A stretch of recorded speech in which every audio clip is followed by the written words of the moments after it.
अगर आपको मेरी वीडियोस अच्छी लगती है तो लाइक और शेयर करना, और हाँ, कमेंट कर ज़रूर बताना। और ऐसी ही नई नई लेटेस्ट वीडियोस देखने के लिए हमारे चैनल को सब्सक्राइब भी कर देना। स्टोरी की स्टार्टिंग में हम देखते हैं mister Van fashion company DI का प्रेसिडेंट है, जिसका मिशन है कंपनी को पब्लिक करना।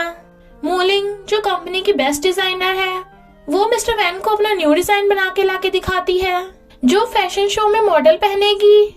पर मिस्टर वैन को वो डिजाइन कुछ खास पसंद नहीं आता, बट वो उसे कुछ नहीं बोलता। पर मोलिंग फिर भी उसके गाल पे किस करके चली जाती है। देख रहे हो फालतू में कितना चिपट रही है। दूसरी तरफ हम हमारी फीमेल लीड जिया को देखते हैं, जो एक पुअर गर्ल है।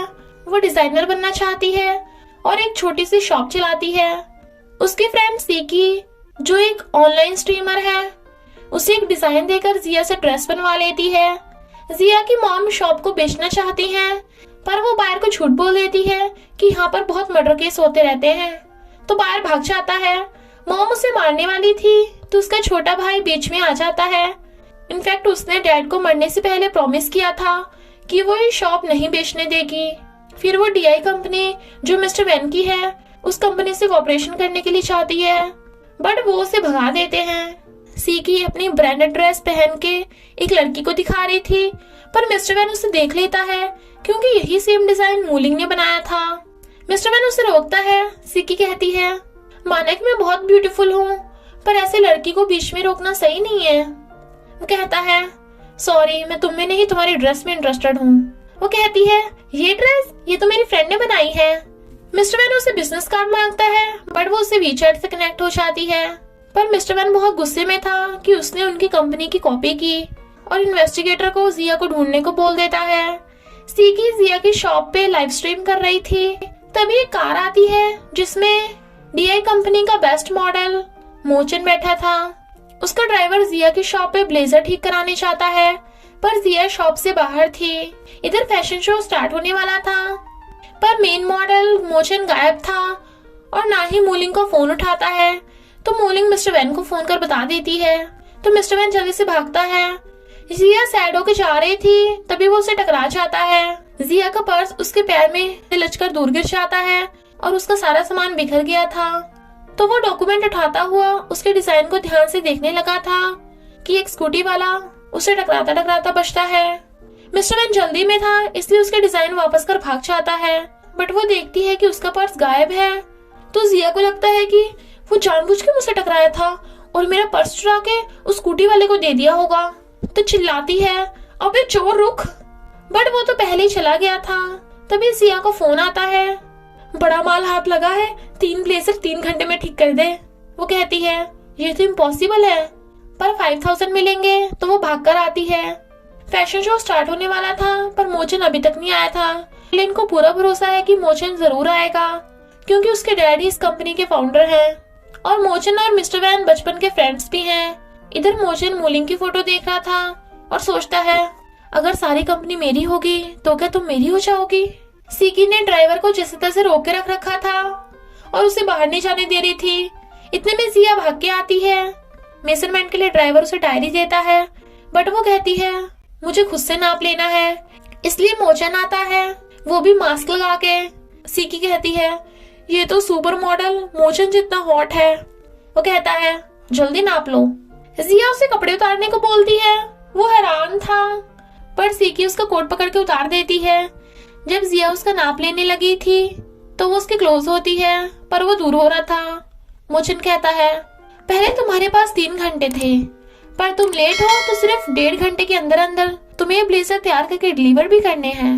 वो कहती है, नहीं, इसमें 5 घंटे लगेंगे। वो कहता है, तुम्हारे पास सिर्फ 1.5 घंटा है, मैं 4 टाइम्स पैसे देने को तैयार हूँ। सीकी कहती है, ओके, 1.5 घंटे में 20,000 तैयार रखना।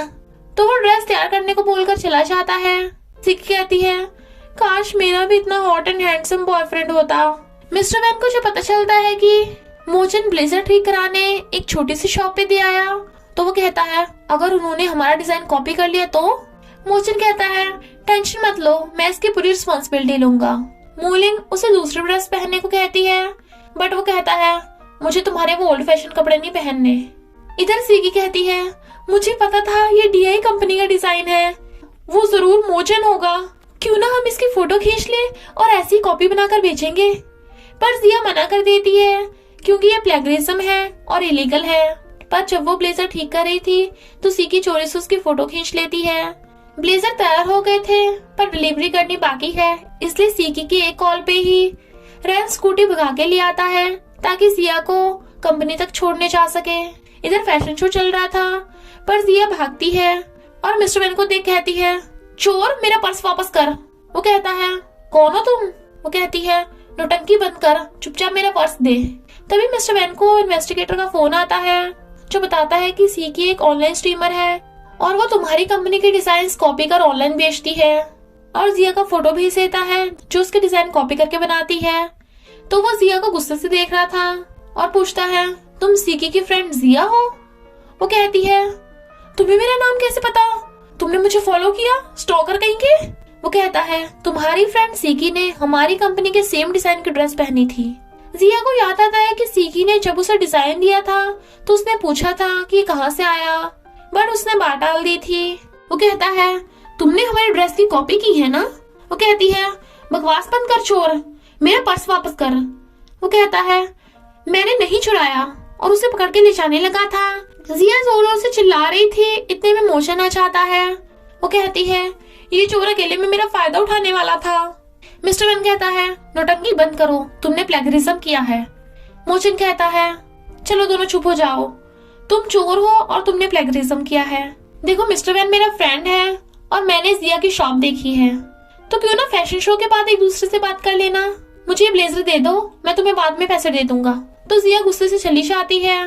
रैन कहता है, क्यों ना जाने से पहले कुछ खा ले, बट वो चिल्ला पड़ती है और फिर सीके से जाकर पूछती है, तुम वो डिजाइन कहाँ से लाई थी? वो कहती है, मेरी फैन ने सेंड किया था। वैसे भी हमें कौन से ज्यादा लोग जानते हैं, तो किसी को पता नहीं चलेगा। जिया कहती है, डीआई कंपनी ने मुझ पे प्लेगरिज्म का आरोप लगाया है, तुम्हारे पास डिजाइन की जितनी कॉपी है डिलीट कर दो। वो नहीं देती तो चिल्ला पड़ती है और उसका फोन लेकर डिलीट कर देती है। मोचन वो ब्लेजर पहन के मॉडलिंग कर रहा था। मूलिंग सोचती है, मेरा डिजाइन खराब कर दिया। मिस्टर वैन सोचता है, मूलिंग के मॉडर्न डिजाइन में कल्चरल चेंजेस किए हैं। मूलिंग चिढ़ रही थी कि कोई मेरे डिजाइन में चेंजेस कैसे कर सकता है, पर मोचन कहता है, मुझे तो नए वाले अच्छे लग रहे हैं। और मूलिंग के जाने के बाद मिस्टर वैन से कहता है, मूलिंग के बनाए डिजाइन से कंपनी कभी पब्लिक नहीं होने वाली, सिर्फ जिया के डिजाइन ही कंपनी को बचा सकते हैं। बट मिस्टर वैन तो उल्टा जिया पे केस करने को बोल रहा था। मोचन जिया को कैफे पे बुलाता है और उसे 20,000 देकर कहता है, तुमने बहुत बढ़िया काम किया, क्या तुम हमारे डीआई कंपनी के डिजाइनर बनने में इंटरेस्टेड हो? वो हैरान थी। इधर एक लॉयर उसकी मॉम को नोटिस देकर जाता है तो उसकी मॉम गुस्से से फोन कर जिया को बुलाती है। इनफैक्ट मिस्टर वैन ने उस पर प्लेगरिज्म का केस कर दिया था, जिसके अकॉर्डिंग उन्हें कंपनसेशन में बहुत सारे पैसे देने होंगे। बट वो इतने गरीब हैं, इसलिए मॉम जिया पे गुस्सा करती हैं कि तू इस प्रॉब्लम को खुद ही हैंडल कर। जिया मिस्टर वैन को जाकर कहती है, तुम चोर होकर मुझ पे केस कैसे कर सकते हो? मैं तुम पे केस करूंगी। बट वो उसे इग्नोर करके चला जाता है और मूलिंग जिया को चिल्लाते देख लेती है। जिया को वो समझ नहीं आ रहा था क्योंकि एक तो उसे कंपनी में हायर करने को बोल रहा है और दूसरे ने उस पे केस कर दिया। सीकी कहती है, मोचन काफी फेमस है तो क्यों ना उसी की हेल्प ली जाए। तभी मोचन आता है तो वो कहती है, ये ब्लेजर तुम ठीक करने के लिए लाए थे, तो इसकी प्लेगरिज्म का मुझ पे कैसे केस कर सकते हो? क्या वो साइको चोर मुझसे बदला ले रहा है? सीकी सोचती है, ये मोचन स्माइल करता हुआ कितना हैंडसम लगता है। वो कहता है, टेंशन मत लो, मैं सब कुछ ठीक कर दूंगा, पर तुम्हें भी बदले में हमारी कंपनी में काम करना होगा। वो तो बड़ा खुश होती है। मिस्टर वैन एक वीडियो देख रहा था जिसमें उसके डैड उससे डीआई कंपनी को पब्लिक करने का प्रॉमिस करने को बोल रहे थे। तभी मोचन आकर उसे समझाता है कि जिया पे केस करने का कोई फायदा नहीं, क्योंकि इस बार भी हमारी कंपनी पब्लिक नहीं होने वाली, सिर्फ मूलिंग के डिजाइन से कुछ नहीं होने वाला, तो क्यों ना जिया को कंपनी की डिजाइनर बनाया जाए। मिस्टर वैन को याद आता है कि फैशन शो में सबको जिया के मॉडिफाई किए ब्लेजर्स बहुत पसंद आए थे, तो वो इन्वेस्टिगेटर को फोन करता है, जिया पे प्लेगरिज्म का केस वापस ले लो और एक न्यू कॉन्ट्रैक्ट बनाओ। इधर जिया सोचती है, क्या सच में मुझे पुलिस पकड़ के ले जाएगी? मैं डैड की शॉप को कैसे बचाऊंगी? मोचन प्लीज बचा लो। मिस्टर वैन अपनी कार लेकर आता है। मोचन को कपड़े ठीक कराने इसी गंदी जगह पर आना था। जिया कहती है, ये सब उस साइको चोर की वजह से हुआ है, ना वो मेरी लाइफ में आता ना ये सब होता। अगर एक बार भी मुझे मिल गया ना, मैं मार मार कर उसका कचूमर बना दूंगी। तभी मिस्टर वैन कॉन्ट्रैक्ट उठाकर उसकी शॉप पे आता है। वो देखती है, तुम? इधर मूलिंग मिस्टर वैन के ऑफिस में आती है, बट असिस्टेंट बताता है कि प्रेसिडेंट जरूरी काम से बाहर गए हैं। मिस्टर वैन कहता है, क्या हुआ, शॉक लग गया? मैं खुद शॉक में हूँ कि मुझे ऐसी जगह पर आना पड़ रहा है। वो कहती है, मैं भी तुम्हारा वेलकम नहीं कर रही, तो निकल जाओ यहाँ से। वो कहता है, तुम पगलैट हो क्या? वो कहती है, क्यों, तुम्हें एक बार में समझ में नहीं आता? मैंने कहा अभी की अभी निकलो यहाँ से। वो कहता है, अगर मैं ना जाऊँ तो? जिया कहती है, तो बाद में मुझ पे आरोप मत लगाना कि मैंने तुम्हें जबरदस्ती यहाँ से बाहर फेंक दिया। और भागकर जब उसे धक्का मारने वाली थी, बट वो मुड़ जाता है और वो जाकर गेट से ठुक जाती है। मिस्टर वैन कहता है, लगता है तुम्हें शांति पसंद नहीं है। वो कहती है, क्यों, क्या तुम मुझे जेल भेजने नहीं आए? मिस्टर वैन कहता है, मैं तुम पे केस वापस ले लूंगा, बट मेरी एक शर्त है, ये कॉन्ट्रैक्ट साइन करो। मूलिंग सोच रही थी कि मिस्टर वैन तो इस टाइम कहीं भी नहीं चाहता, तो ऐसा क्या जरूरी काम आ पड़ा। और मोचन से पूछती है। वो कहता है, मिस्टर वैन जो भी करेगा उसके पीछे जरूर एक वजह है, वो न्यू डिजाइनर ढूंढने गया है।